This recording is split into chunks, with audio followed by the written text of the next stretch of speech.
Баршаңызға сәлем. Бүгін өте жеңіл әрі тойымды брокколиден салат жасайтын боламыз. Видеоны соңына дейін қараңыздар.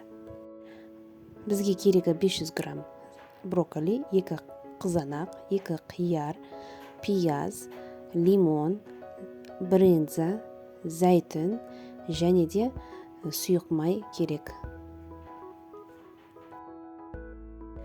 Қайнаған суымызға тұзды салып, брокколиді 1-2-3 минут қайнатып пісіріп аламыз.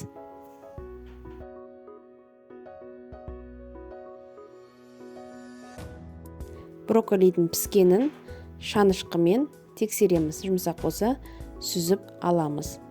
Сүзіп суытып қоямыз. Брокколиміз суығанша көкөністерімізді турап бастаймыз. Барлық көкөністерді осылай ұсақтап, бірінен соң бірін турап, ыдысымызға саламыз.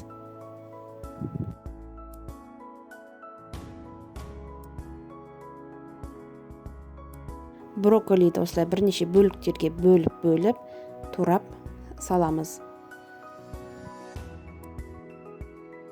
Брынзаны осылай төрт-бұрыштап, зәйтүнді ортасынан бөліп, көп қосқан жоқпын мен.